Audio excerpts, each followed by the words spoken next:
This video is dedicated to all of you out there who think putting two or more battleships in a division is a good idea. Sometimes it can work out.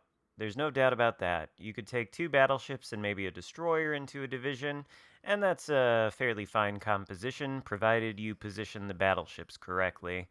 Or you could take three battleships into a division, and that's probably a terrible idea almost all of the time. Unless you're going to do something very specific. And that's what I intend to talk about in this video. Sorry for having to mute the game audio, but this was during a stream that Aaron did. I was in a division with him and JuiceTaGoose, and we were all in the team chat. And for whatever reason, the recording picked up everybody's voices except mine in the team chat, so I just have to mute everything in order to be able to give this commentary, because I want to talk about what you can do to win in your triple battleship division. I think the original idea was for all three of us to just push straight into the Bravo cap, and of course I spawned mid while Juice and Aaron spawned south of Charlie, so I'm heading over toward them against perhaps my better instincts in order to push with them, but I'm doing it very half-heartedly because I hate to tell you this, ladies and gentlemen, there seems to be a perception out there that the battleship's job is to tank. And a lot of people think tanking means they need to get into a division with their friends, they need to sit their battleships in the same grid square, and then they need to push straight forward right away. That is actually sort of like what the Graf Spee historically did, except the teammates, the people who take their battleships into triple divisions, have the benefit of looking at the minimap. The Graf Spee thought a bunch of things were coming after it, so it scuttled itself. The teammates on your team who go out into triple battleship divisions can see there's a destroyer in front of Charlie, there's two battleships in front of Charlie. Oh, look, the two battleships in the division have taken torpedoes from the destroyer.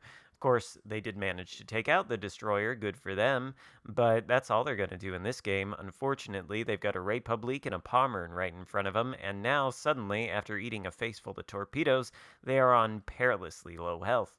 This is one of the reasons you don't want to push your battleship straight into a cap. The torpedo threat and the threat of the guns. In fact, I think Juice and Aaron are surrounded. They've got that Zeton that can shoot at them from inside Bravo. They've got the Pommern over there, and they've got the Republique up near the corner of the map. Meanwhile, we're back here. Not exactly in our spawn, maybe a little bit in our spawn, but further back, hanging out. We've done a Citadel against the Cleveland, we've done a Citadel against the Zeton. We're just sort of evaluating things, and to be fair, Juice and Aaron did, I think, get a good chunk of damage on that Pommern. But now that the situation has resolved itself a little bit, and we've lost two battleships inside of 4 minutes because that is how this game works these days.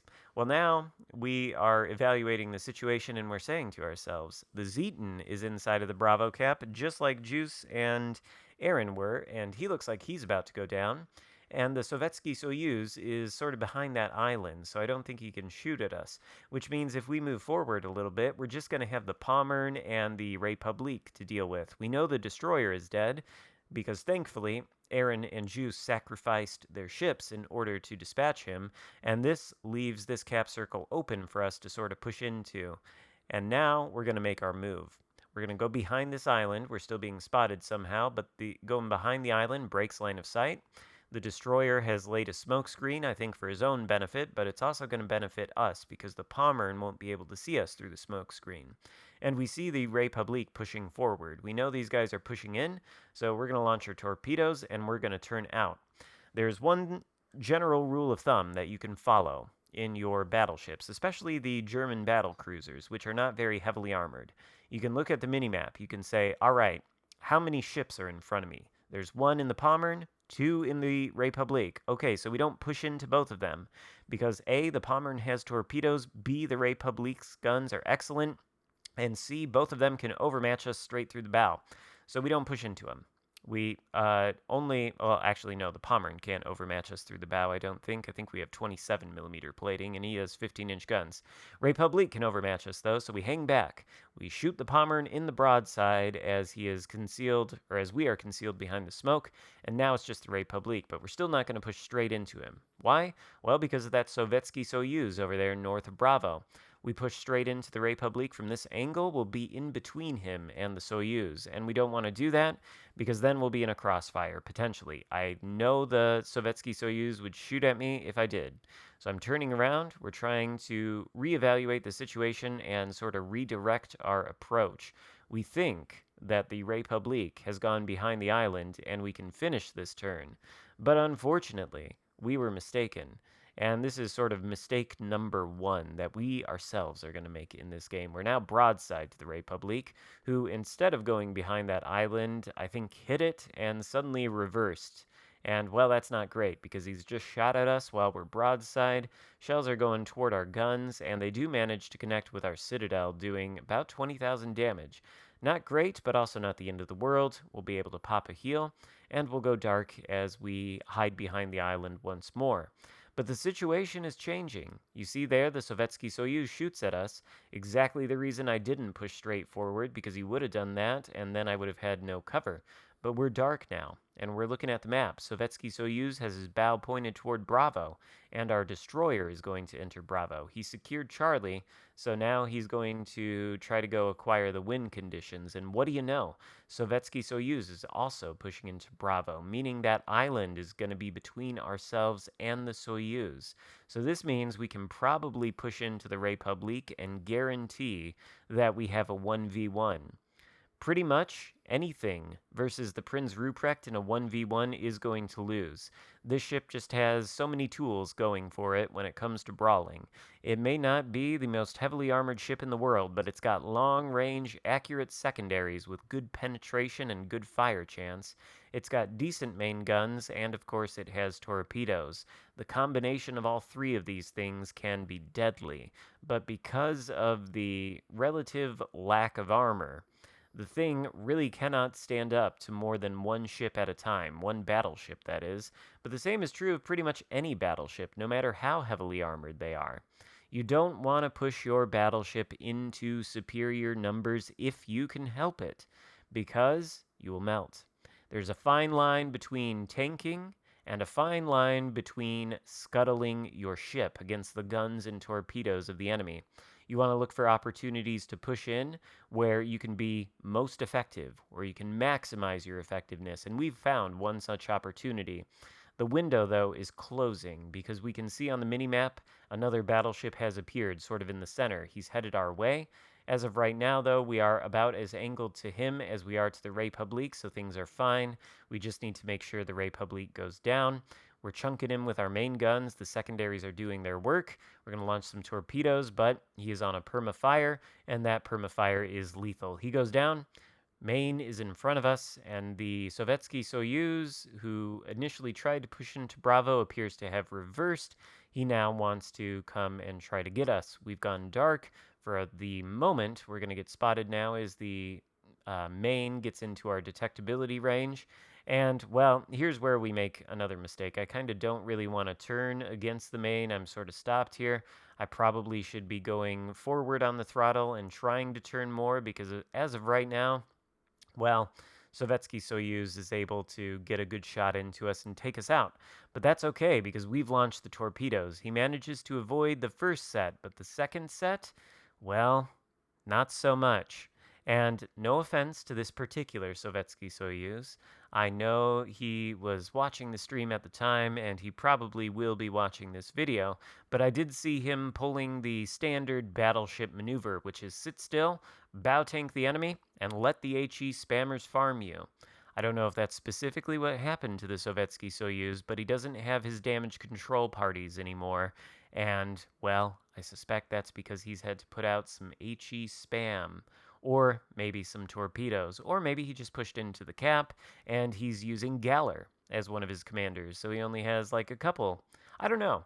In any case, he didn't really manage the damage control parties as well as he could have, Sorry about pointing that out, Sovietsky Soyuz, but as we can tell, you are now flooding to your demise. 180,000 damage done. Can we get up to 200,000? That remains to be seen, but the Sovietsky Soyuz is as good as dead. Somehow we get the Witherer medal. I'm not sure exactly how that works because the damage is being done by flooding, and that's not really, shall we say, withering damage, but at 190,000 damage, the Sovietsky Soyuz sinks. We get the It's Just a Flesh Wound and the Liquidator medal. And that just leaves the main versus 4 of our teammates. So our push was quite effective, I think. We managed to take out the Republique, the Sovietsky Soyuz, and the Pommern. That's 3 ships that we took out. We get the High Caliber medal and a lot of damage to boot. And that is because we held back on our push. We waited until it was safe. We didn't push straight into the cap 5 minutes in and get a face full of torpedoes. That's not what you want to do in your triple battleship division if you want to carry your division mates in the triple battleship format. Then the best thing you can possibly do is put yourself nowhere near your teammates. A lot of you may still be, how do I put this politely, laboring under the delusion that using will to rebuild on your build for your battleship and putting your battleship in the same grid square as your other teammates in order to make use of that will to rebuild, you may be thinking that that is somehow a viable strategy. In fact, if you want to take out a double battleship division, or you want to take out a triple one, and you want to put yourselves in the same grid square to use will to rebuild, A, it's been nerfed, which thank RNGesus for that, and B, it's the most useless thing you can possibly do with your battleship, even if it hasn't been nerfed, even if you are able to power through the enemy team and win with using will to rebuild and just pushing your battleship straight into the, I don't know, face of the enemy. Sometimes that works. I've seen content creators do it on YouTube, but guess what? That is only because the enemy team are potatoes. If you put your 3 battleships in the same grid square, then anybody you're shooting at only has to angle against that part of the map. You want your battleships as far away from each other as possible in order to maximize the angles at which you can fire from the enemy. Because if you got one battleship to the left, one battleship to the right, the enemy ship has to decide, does he angle to the left or the right? He's going to be giving broadside to the other side, and that other side is going to take him out. That's Crossfires 101. That's what you want to do with your battleships, so take will to rebuild off there. And if you go out into triple battleship divisions, well, don't stick with your teammates. Put your battleship farther away. You have long range on your guns. Stop trying to use will to rebuild. Stop trying to power through poor positioning. Instead, be a little bit smarter about how you deploy your battleship. Obviously, we made mistakes there, though. And obviously, we're not trying to pick on Aaron or Juice. They're both fantastic players. Check out their channels. There are links in the description. And we're not trying to pick on the Sovietsky Soyuz either. We're just making fun of him a little bit for using all his DCPs. Hope you enjoyed the video. If so, give it a thumbs up. Consider subscribing if you haven't already. And I'll see you next time. Goodbye.